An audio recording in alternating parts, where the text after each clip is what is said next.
وما أرسلناك إلا رحمة للعالمين۔ اپنا بنا لیا جسے چاہا، اپنا بنا لیا جسے چاہا، در پہ بلا لیا۔ یہ تیرے کرم کے ہیں فیصلے، یہ تیرے کرم کی تو بات ہے۔ جسے چاہا اپنا بنا لیا، جسے چاہا در پہ بلا لیا۔ یہ تیرے کرم کے ہیں فیصلے، یہ تیرے کرم کی تو بات ہے۔ معزز سامعین کرام،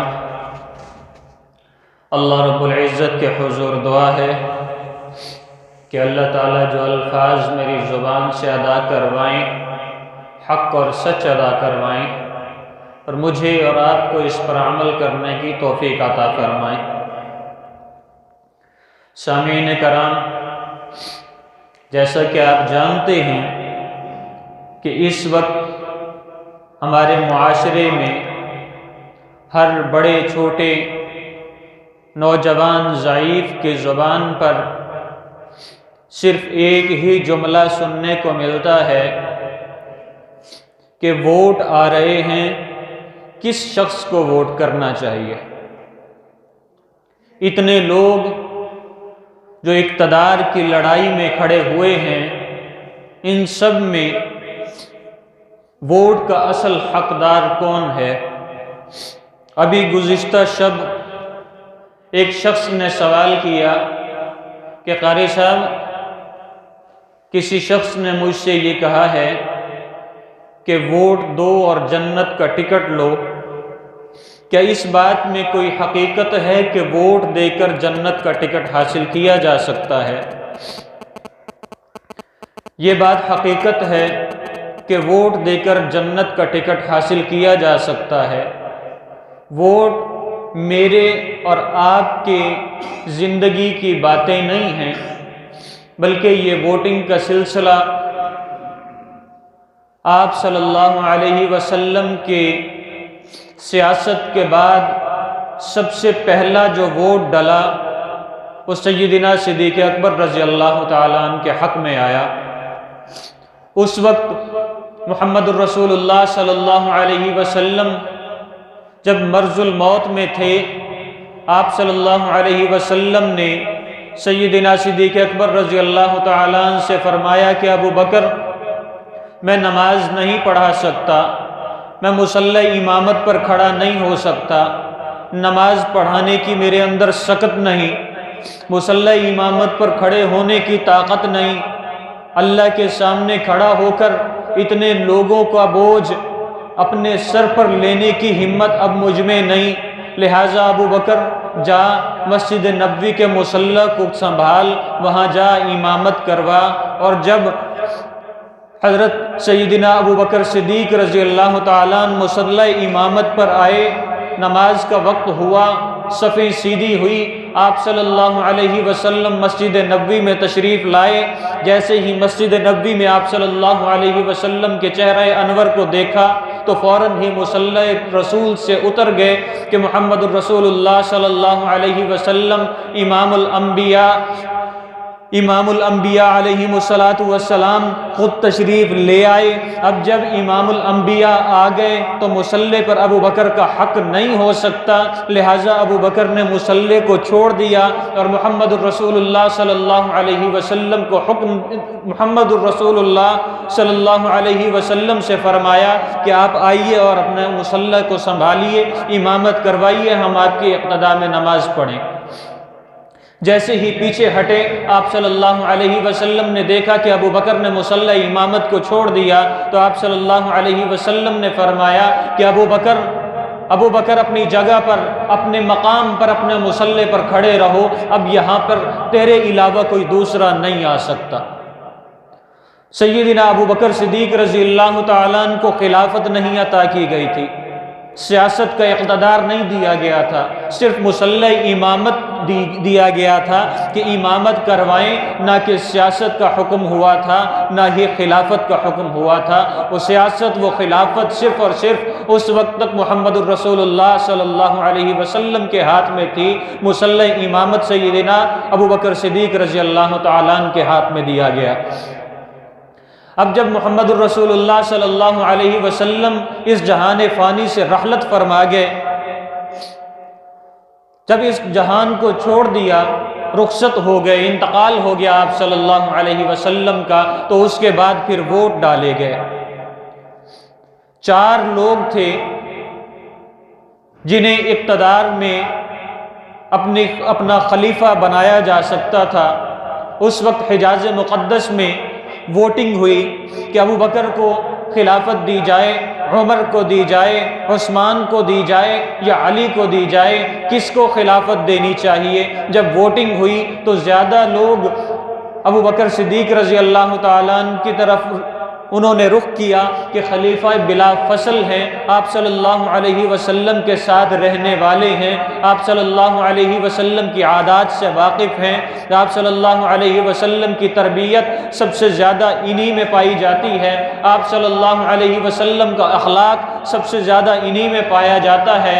اور کافی لوگ ایسے تھے، یہاں تک کہ خود سیدنا صدیق اکبر رضی اللہ تعالیٰ عنہ نے ووٹ اس بات پہ دیا کہ علی آپ صلی اللہ علیہ وسلم کے خاندان قریش میں سے ہے، ابو طالب کا بیٹا ہے، آپ صلی اللہ علیہ وسلم کا چچا زاد ہے، آپ صلی اللہ علیہ وسلم کا داماد ہے، آپ صلی اللہ علیہ وسلم کے لاڈلوں کا باپ ہے، اور آپ صلی اللہ علیہ وسلم کی دعا بھی ساتھ ہے۔ علم کا سمندر ہے، اور علم کا سمندر ہونے کی وجہ سے اقتدار صرف علی کو دیا جائے گا۔ اس وقت اس ووٹنگ میں جو الیکشن کمیشن انچارج تھے وہ سیدنا علی المرتضیٰ رضی اللہ تعالیٰ عنہ تھے۔ آج ہم نے الیکشن کمیشن بھی ایسے ہی کسی شخص کو دے رکھی ہے جس میں دین نام کی چیز ہمیں ڈھونڈنے پر بھی نہیں ملتی۔ حقیقت میں ووٹنگ دینداروں میں ہوتی ہے، نہ کہ جاہل اور علماء میں ہوتی ہے۔ رہی بات کہ سیاست مولوی کا کام نہیں، مولوی سیاست نہیں کر سکتا، مولوی کا کام قال اللہ اور قال رسول ہے، مولوی صرف مسجد کے مصلی امامت کا حاکم ہے، جبکہ آج ہم نے مولوی کو مصلی امامت کا حاکم بھی نہیں بنایا، حاکم خود ہے، مولوی ملازم رکھا ہے۔ اور دوسری طرف یہ کہا جاتا ہے کہ مولوی صرف قال اللہ اور قال رسول پڑھا سکتا ہے، مدرسے کی 4 دیواری سے باہر مولوی کا کوئی حق نہیں، مولوی باہر مرا ہوا ہے، زندہ ہے تو مدارس اور مساجد کے اندر ہے۔ مولوی کا عدالت سے کوئی تعلق نہیں، مولوی کا نفاذ شریعت سے معاشرے میں کوئی تعلق نہیں، مولوی کا صرف یہ کام ہے آئے نکاح پڑھائے، مولوی آئے میرے بچے کے کان میں اذان دے، مولوی آئے میرے بچے کو پڑھائے، مولوی آئے میں مر جاؤں جنازہ پڑھائے، مولوی آئے مجھے بخشوائے، مولوی ہی سارا کچھ کرے، میرے ذمے کچھ نہیں، صرف مولوی کے ذمے ہے۔ اسلام کا ٹھیکیدار مولوی ہے۔ دنیا 2 لفظ اختیار کیے جاتے ہیں، یہ شخص دیندار ہے، یہ شخص دنیا دار ہے۔ اللہ کی قسم دین اور دنیا 2 علیحدہ چیزیں نہیں، بلکہ دین بھی اور دنیا بھی ایک ہی جزو ہے۔ اگر تو نے دین کے مطابق اپنی دنیا کو سنوار لیا تو تو دیندار بھی اور دنیا دار بھی دونوں کہلائے گا۔ اگر تو نے صرف دنیا کو اپنا لیا، دین کو چھوڑ دیا تو تو جاہل کہے گا، احمق بے وقوف کہلائے گا۔ الیکشن کمیشن کی بات چل رہی تھی کہ الیکشن کمیشن جس کے ہاتھ میں ہے وہ کون ہے؟ سیدنا علی المرتضیٰ رضی اللہ تعالیٰ عنہ۔ فیصلہ کس کا آنا ہے؟ سیدنا علی المرتضیٰ رضی اللہ تعالیٰ عنہ کا۔ اس وقت کے چیف جسٹس سیدنا علی المرتضیٰ رضی اللہ تعالیٰ عنہ، الیکشن کمیشن انچارج سیدنا علی المرتضیٰ رضی اللہ تعالیٰ عنہ، الیکشن کا ووٹوں کا فیصلہ کرنے والے اور کسی کو اقتدار سونپنے والے سیدنا علی المرتضیٰ رضی اللہ تعالیٰ عنہ۔ ووٹنگ کی گئی، ووٹنگ میں کوئی کہتا ہے علی کو ان کو ووٹ دینا چاہیے، کوئی کہتا ہے خلافت علی کے پاس ہونی چاہیے، کوئی کہتا ہے خلافت صدیق اکبر کے پاس ہونی چاہیے، کوئی کہتا ہے کہ عمر کو اللہ کے نبی نے اللہ سے مانگا تھا اور عمر نے اسلام کے بارے میں بہت زیادہ سوچ و بچار کی، سب سے پہلے ہم نے علی اعلان اگر بیت اللہ میں نماز پڑھی تو عمر کی وجہ سے پڑھی، لہٰذا عمر کو آگے کرنا چاہیے۔ کوئی کہتا ہے عثمان ذو النورین ہیں، دو نوروں والے ہیں، عثمان ذو النورین ہیں، دو لاڈلیوں کے شوہر ہیں، عثمان آپ صلی اللہ علیہ وسلم نے ان کے بارے میں سخاوت کا اعلان کیا، حیا کا اعلان کیا، صدق و حیا کا اعلان کیا کہ عثمان صادق بھی ہیں، حیادار بھی ہیں، غیرت مند بھی ہیں اور عثمان ذو النورین بھی ہیں، لہٰذا عثمان کو ووٹ دیا جائے۔ ساروں کا یہ اقتدار کے چکر میں ایک دوسرے سے بحث مباحثہ چل رہا تھا، فیصلہ الیکشن کمیشن کی طرف سے آنا تھا، الیکشن کمیشن کی طرف سے آرڈر جاری کیے گئے کہ سیدنا صدیق اکبر رضی اللہ تعالیٰ عنہ کو خلافت سونپی جائے۔ جب سیدنا صدیق اکبر رضی اللہ تعالیٰ عنہ کو پتہ چلا کہ الیکشن کمیشن کی انچارج سیدنا علی المرتضیٰ رضی اللہ تعالیٰ عنہ کا فیصلہ ابو بکر کے بارے میں آیا، تو سیدنا صدیق اکبر رضی اللہ تعالیٰ عنہ نے پیغام بھیجا کہ علی رضی اللہ تعالیٰ عنہ سے کہیے کہ ابو بکر اس منصب کے حقدار نہیں، ابو بکر اس منصب پر بیٹھنے کے لائق نہیں، یہ منصب خاندان رسول اللہ صلی اللہ علیہ وسلم کا ہے اور آپ صلی اللہ علیہ وسلم کے خاندان میں سب سے بہتر علم رکھنے والے، سب سے بہتر اقتدار کو سنبھالنے والے علی رضی اللہ تعالیٰ عنہ ہیں، لہٰذا علی سے کہیں کہ الیکشن کمیشن چھوڑ کر آئیں اور اقتدار سنبھالیں۔ پیغام پہنچایا گیا تو سیدنا علی المرتضیٰ رضی اللہ تعالیٰ عنہ نے جواباً فرمایا کہ جاؤ جا کے ابو بکر سے کہو کہ علی نے کہا نہیں، حکم دیا خلافت سنبھالو۔ اس وقت election commission incharge chief justice سیدنا علی المرتضیٰ رضی اللہ تعالیٰ عنہ کے حکم پر سیدنا صدیق اکبر رضی اللہ تعالیٰ عنہ کے حق میں فیصلہ ہوا اور انہیں اقتدار سونپ دیا گیا۔ انہوں نے نبی علیہ السلام کے طریقے پر خلافت کی۔ جب ان کا وصال ہوا، دنیا سے رحلت فرما گئے، دوبارہ ووٹنگ کی گئی، دوبارہ الیکشن کمیشن بٹھائی گئی، دوبارہ چیف جسٹس سیدنا علی المرتضیٰ رضی اللہ تعالیٰ عنہ کو سامنے لایا گیا کہ ابو بکر تو بلا فصل تھے، اب بلا فصل اور کوئی ہے نہیں، بچپن سے لے کر جوانی تک، یہاں تک کہ آپ کی شادی ہو گئی، آپ کے بچے ہو گئے، یہ ساری کی ساری عمر آپ نے سیدنا محمد الرسول اللہ صلی اللہ علیہ وسلم کو دیکھا، ان کے ساتھ رہے، ان کی بیٹی آپ کے ساتھ موجود ہے، لہٰذا آپ ان کے خاندان سے بھی ہیں، اب اقتدار آپ سنبھالیں۔ پھر ووٹنگ کی گئی، پھر ان تین لوگ تھے، ایک سیدنا عمر فاروق رضی اللہ تعالیٰ عنہ، دوسرے فریق سیدنا عثمان غنی رضی اللہ تعالیٰ عنہ، تیسرے فریق خود chief justice election commission incharge سیدنا علی المرتضیٰ رضی اللہ تعالیٰ عنہ۔ انہوں نے خلافت سے اجتناب کیا، انہوں نے ووٹنگ اپنے حوالے سے منع کر دی۔ خلافت کے لیے دو لوگوں کے لیے ووٹنگ ہوئی، ایک سیدنا عمر فاروق رضی اللہ تعالیٰ عنہ، دوسرا سیدنا عثمان غنی رضی اللہ تعالیٰ عنہ، ان دونوں میں ووٹنگ کی گئی۔ اس ووٹ میں جو ووٹ بڑھ گیا وہ سیدنا عمر رضی اللہ تعالیٰ عنہ کا تھا۔ عمر رضی اللہ تعالیٰ عنہ کا ووٹ علی رضی اللہ تعالیٰ عنہ کی طرف تھا کہ علی آئیں اور اقتدار سنبھالیں۔ الیکشن کمیشن انچارج سیدنا علی المرتضیٰ رضی اللہ تعالیٰ عنہ نے یہ اعلان کیا کہ ابو بکر کے بعد سب سے زیادہ دین کو سمجھنے والے، سب سے زیادہ آپ صلی اللہ علیہ وسلم کی قربت کو محسوس کرنے والے، سب سے زیادہ آپ صلی اللہ علیہ وسلم کی بات پر پورے اترنے والے سیدنا عمر فاروق رضی اللہ تعالیٰ عنہ ہیں، لہٰذا سیدنا عمر فاروق رضی اللہ تعالیٰ عنہ کو اقتدار دیا جائے، وہی خلافت سنبھالیں اور وہی امیر المومنین کہلائیں گے۔ سب سے پہلے امیر المومنین اسلامی دنیا کے سیدنا عمر فاروق رضی اللہ تعالیٰ عنہ ہیں۔ سیدنا ابو بکر صدیق رضی اللہ تعالیٰ عنہ صرف خلیفہ تھے، امیر نہیں تھے۔ امیر المومنین لقب صرف عمر رضی اللہ تعالیٰ عنہ کو دیا گیا۔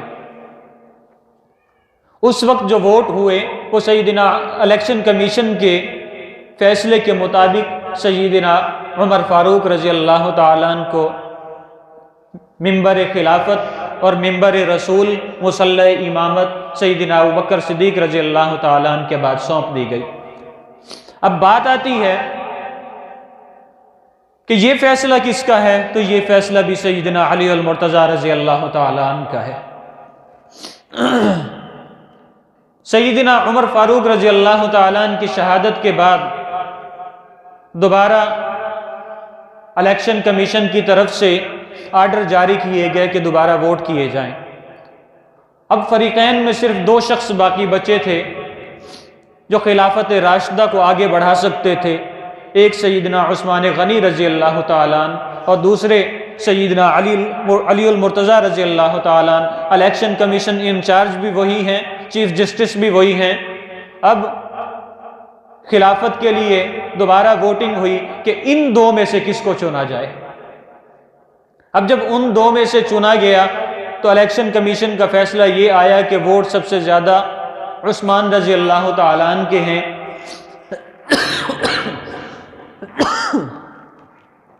لہذا عثمان رضی اللہ تعالیٰ عنہ کو خلافت سونپی جائے اور مصلی امامت بھی عثمان رضی اللہ تعالیٰ عنہ کو سونپ دیا جائے۔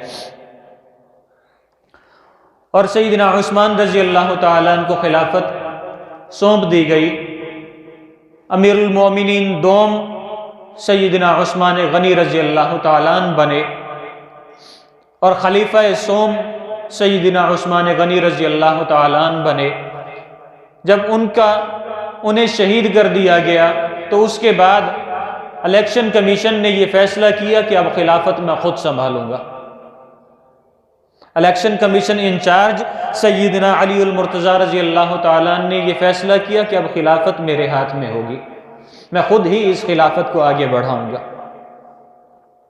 یہ ووٹ آج کے نہیں ڈل رہے، پھر ایک وقت ایسا آیا، آج جو نگران حکومت ہے ہم یہ سمجھتے ہیں کہ یہ پچھلی حکومت کی طرف سے اس طریقے سے نگران حکومت ہونی چاہیے، ایسا شخص اس میں ہونا چاہیے۔ اس وقت سیدنا علی المرتضیٰ رضی اللہ تعالیٰ عنہ کے بعد کچھ وقت کے لیے نگران حکومت کو اقتدار دیا گیا، اور نگران حکومت میں کون تھا؟ سیدنا حسن رضی اللہ تعالیٰ عنہ، نواسہ رسول، اور علی المرتضیٰ رضی اللہ تعالیٰ عنہ کے لخت جگر اول سیدنا حسن رضی اللہ تعالیٰ عنہ کو نگران حکومت سونپ دی گئی۔ جب نگران حکومت انہیں سونپی گئی، 6 مہینے کے عرصہ میں انہوں نے 6 مہینے خلافت کی، اور اس کے بعد دوبارہ ووٹ ہوئے، اور ووٹنگ میں سیدنا امیر معاویہ رضی اللہ تعالیٰ عنہ کے حق میں فیصلہ سنایا گیا۔ نگران حکومت نے اقتدار چھوڑ دیا اور خلافت سیدنا امیر المومنین امیر معاویہ رضی اللہ تعالیٰ عنہ کو سونپ دی گئی۔ نگران حکومت کا سلسلہ بھی تب سے ہے، ووٹ کا سلسلہ بھی تب سے ہے، اور یہ جو خلافت ہے، سیاست ہے، یہ انبیاء کا پیشہ تھا، انبیاء کی طرف سے تھا۔ ووٹ صحابہ نے شروع کیے، الیکشن کمیشن صحابہ کے دور میں تھا، نگران حکومت بھی صحابہ کے دور میں رہی۔ اب ہم ذرا ان چیزوں کو اپنے معاشرے کی طرف لے کر آتے ہیں۔ یہ کہا جاتا ہے نا کہ مولوی کا کام نہیں، مولوی کا اس طرف کا کوئی کام نہیں، مولوی اقتدار کی طرف نہیں آ سکتا، مولوی حکومت کی طرف نہیں آ سکتا، مولوی کو اسلام نہیں چاہیے، اسلام آباد چاہیے۔ میں یہ مانتا ہوں کہ مولوی کو اسلام آباد چاہیے، اور میں لکھ کے دینے کو تیار ہوں کہ مولوی کو اسلام آباد کا دارالحکومت وزیر اعظم ہاؤس چاہیے۔ اس کی وجہ کیا ہے کہ جب مولوی کے پاس اقتدار ہوگا تو اسلامی حکومت ہوگی، ہم مسجدوں میں بیٹھ کر تہجدیں پڑھ کے 27ویں شب قدر کی دعائیں مانگ کے یہ کہتے ہیں کہ یا اللہ تیری مہربانی، عدل عمر والا لے آ، حکومت عمر کی طرح ہونی چاہیے۔ اللہ کے سامنے ہم گڑ گڑاتے ہیں کہ یا اللہ حاکم ایسا عطا فرما جو عمر جیسا انصاف کرنے والا ہو، ایسا حاکم عطا فرما جو یہ کہے کہ پاکستان میں اسلام آباد میں اسے ایک سیٹ دی گئی ہے، وہ یہ کہے کہ سندھ کے جنگلوں میں پڑے ہوئے اگر کسی ایک کتے کی موت ہو گئی تو اس کا ذمہ دار میں ہوں، کوئی ایسا حاکم عطا فرما۔ مانگتا اللہ سے اس قسم کا حاکم ہے۔ جب ووٹ کی بات کی جاتی ہے تو اس کے پاس جاتا ہے جسے قل هو اللہ احد بھی پڑھنا نہیں آتا۔ میں یہ نہیں کہتا کہ وہ فلاں لیڈر غلط، فلاں لیڈر غلط، فلاں اقتدار کی لڑائی لڑنے والا، وزیر اعظم کی پوسٹ پر لڑنے والا، وزیر اعلیٰ کی پوسٹ پہ لڑنے والا، ایم پی اے، ایم این اے، وہ غلط ہیں۔ میں یہ نہیں مانتا، میں خود ٹھیک ہوں۔ کیا میرا معیار سوچنے کا ٹھیک ہے؟ میں نے جو اللہ سے مانگا تھا میں نے ووٹ اسے دیا۔ جس کے پاس دین کا علم ہے ہم اس سے کوسوں دور رہتے ہیں، جس کے پاس علم نہیں، اجہل الجہلاء ہے، ہم اسے ووٹ کرتے ہیں۔ اور اسے ووٹ کرنے کے بعد آپ کے پاکستان کی کل عمر کم و بیش 75 سال ہے۔ ان 75 سالوں میں ہم نے مولوی کو کس خانے میں رکھا ہے؟ ہم نے مولوی کو اقتدار کی طرف آتے ہوئے محسوس بھی نہیں کیا۔ ہاں، مولوی تبلیغی ہے، مدرسے کا ہے، مسجد کا ہے، سیاست کا ہے، جہاد کا ہے، یا کسی بھی طرف کا مولوی ہے۔ ہم نے ایک بات ضرور کی ہے اور دل سے کی ہے کہ یہ مولوی ہی اسلام کا بیڑا غرق کر رہے ہیں۔ کیوں؟ اس لیے کہ جہاد کی بات کرتے ہیں۔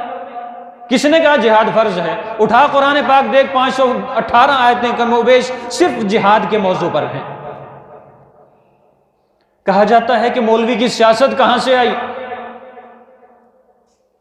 اٹھا قرآن پاک تجھے ملے، اٹھا قرآن کے علاوہ حدیثوں کو اٹھا دیکھ، تجھے انبیاء سے سیاست ملتی ہے۔ ہر چیز قرآن پاک میں، حدیثوں میں ملتی ہے۔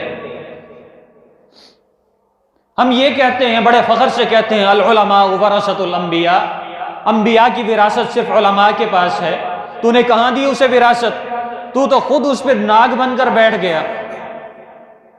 ہمیں یہ کہا جاتا ہے کہ میں تمہیں اسلام کے مطابق کر کے دکھاؤں گا، میں تمہیں مدینے جیسی ریاست بنا کر دکھاؤں گا، میں تمہیں آپ صلی اللہ علیہ وسلم کے طریقے پر چل کے دکھاؤں گا۔ اور جیسے ہی کرسی ہاتھ میں آتی ہے، وہ جو جن کے پاس بھیک مانگنے کے لیے جاتا ہے نا ووٹوں کی، انہی کو پیروں تلے ایسے رونتا ہے جیسے کیڑے مکوڑے ہوں۔ اصل میں ہم نے ووٹ کو یہ سمجھ لیا کہ میری گلی بن جائے، میرے گھر کے سامنے پکا روڈ ہونا چاہیے، بہترین سیوریج ہونی چاہیے جو کبھی بند نہ ہو، سوئی گیس ہونی چاہیے جو کبھی ختم نہ ہو، بجلی ہونی چاہیے جو کبھی بند نہ ہو، مجھے نوکری ملنی چاہیے، اور گھر کا دروازہ بجا کر کہیں کہ یہ لے تیرے لیے نوکری آئی ہے۔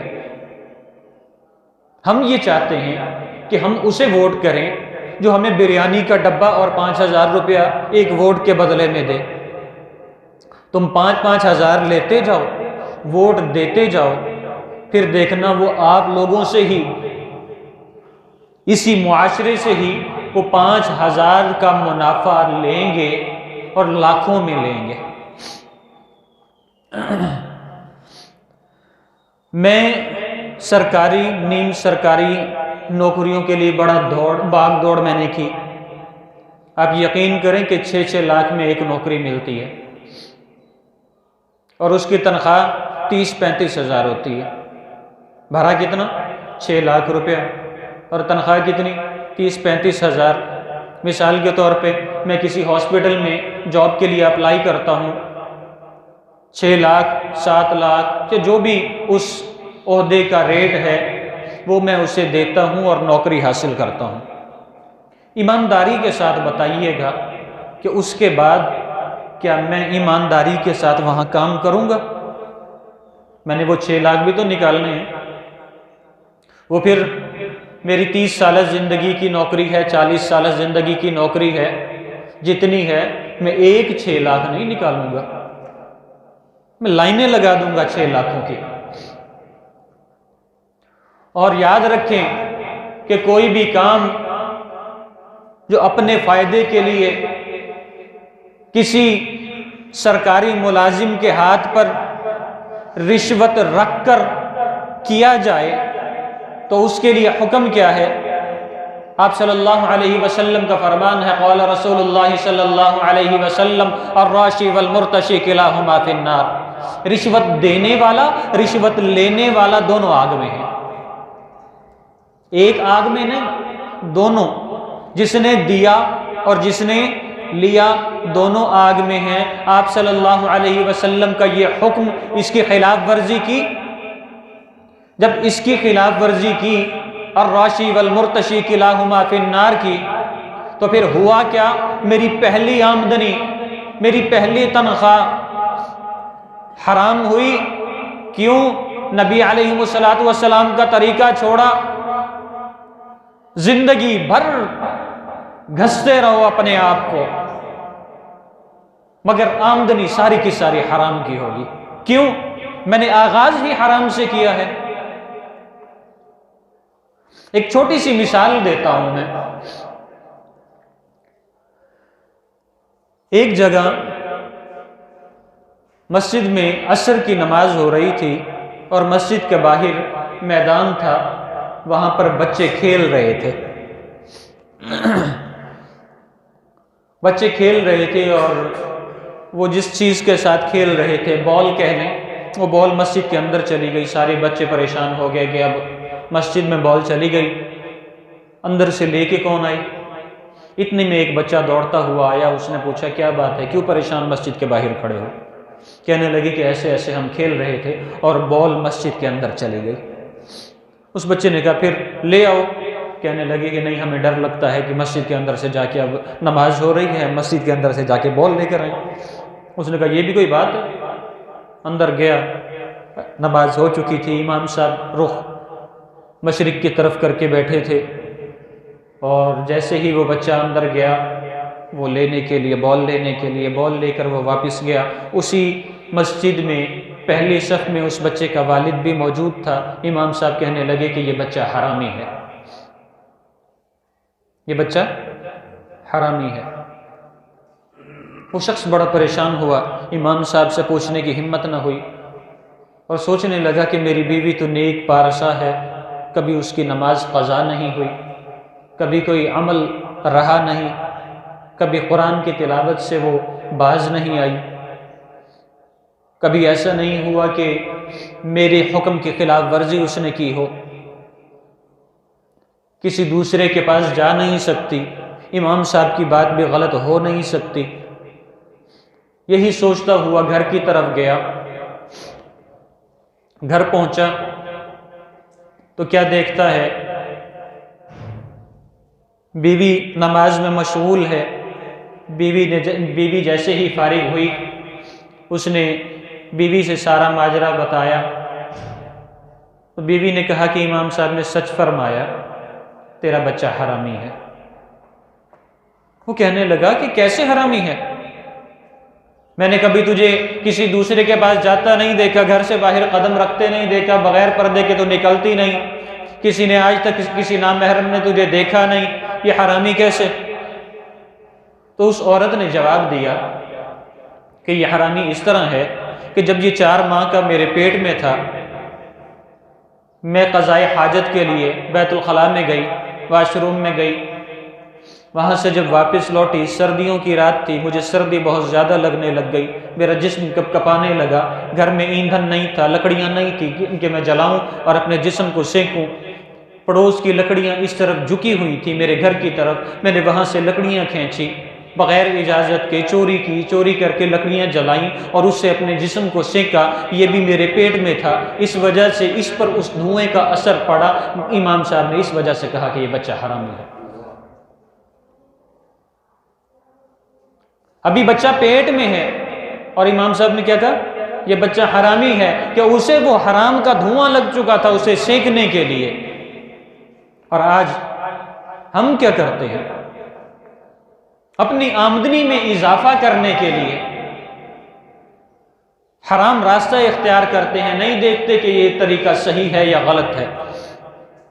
میں آخر میں صرف ایک بات کہوں گا کہ آپ کا رزق آپ کو ایسے تلاش کرتا ہے جیسے کہ موت تلاش کرتی ہے۔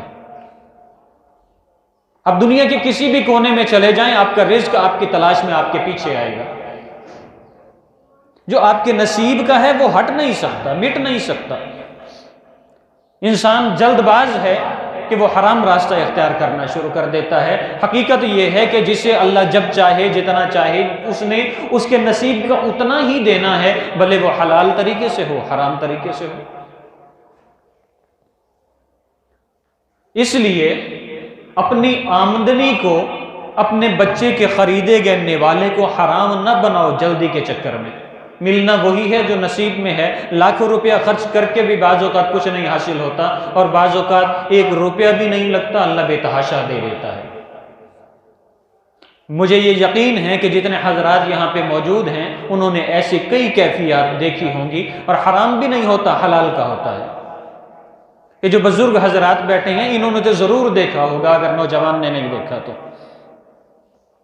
کوشش کریں کہ ہم دیندار کی پرکھ کرنا سیکھ جائیں، ووٹ کی اصل حقیقت کو سمجھ لیں کہ اس وقت جب ابو بکر صدیق رضی اللہ تعالیٰ عنہ کے خلافت کے حوالے سے، سیاست کے حوالے سے ووٹ ہوا تھا تو اس وقت نیکیوں کو کیسے پرکھا گیا تھا، اقتدار کے حوالے سے کسے سامنے رکھا گیا تھا، اور آج اس معاشرے میں ہمیں دیندار کو دینا چاہیے یا بے دین کو دینا چاہیے۔ اگر دیندار آپ کو قرآن اور حدیث صحیح پہنچا سکتا ہے تو وہ آپ کو معاشرتی زندگی میں بھی بہت ہی احسن طریقے سے آگے بڑھا سکتا ہے۔ اللہ تعالیٰ مجھے اور آپ کو عمل کرنے کی توفیق عطا فرمائے۔